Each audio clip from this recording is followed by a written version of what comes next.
Okay guys, this is Cruise Roy with the Century Predator.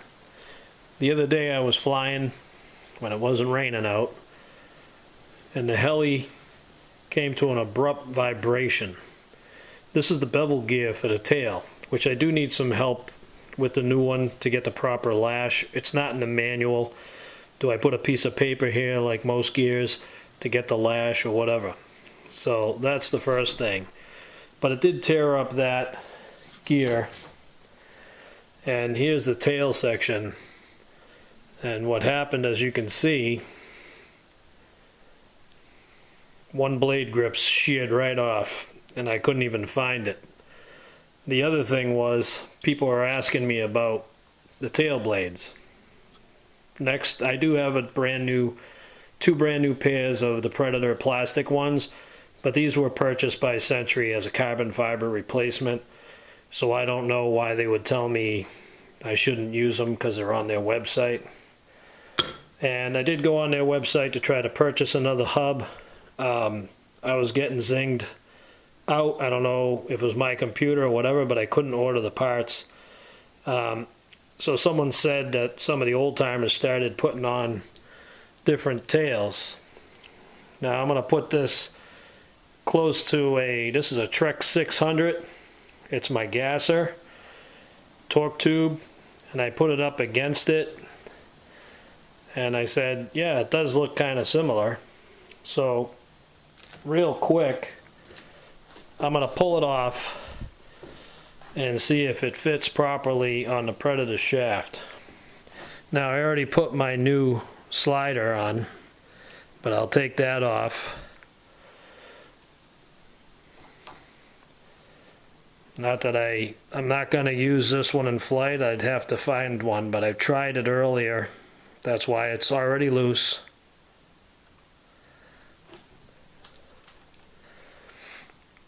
I would think the only problem you would have is once you put this tail and slider on, you'd have to readjust your gyro and everything, because even though it's similar, might have a different throw or whatever. It's not exact. But it slides on pretty tight. There's no slack on the shaft. I'm trying to do this while keeping my head out of the way. Alright, so I slide it right on. Let me go forward a little bit here. I can see where the edge is with the screw. But like I said, there's no slack or anything. Let me spread the wings here a little bit. I disconnected the servo arm.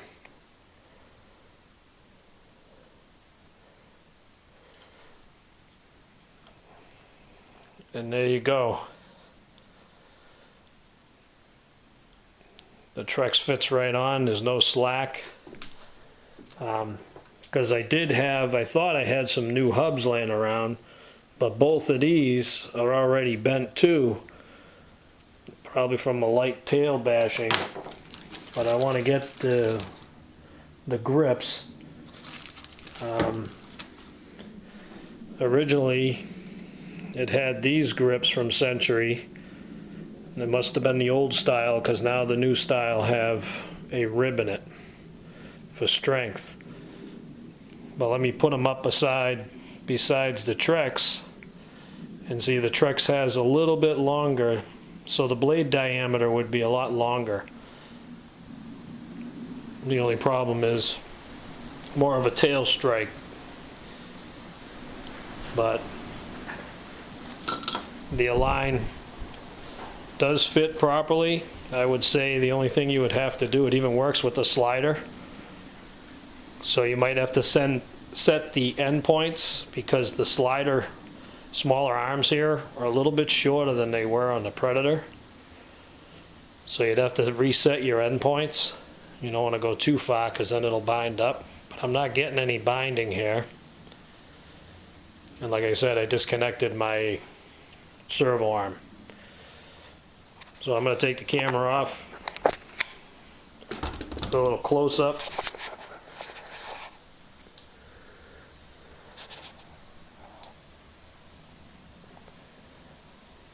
About the Trex 600.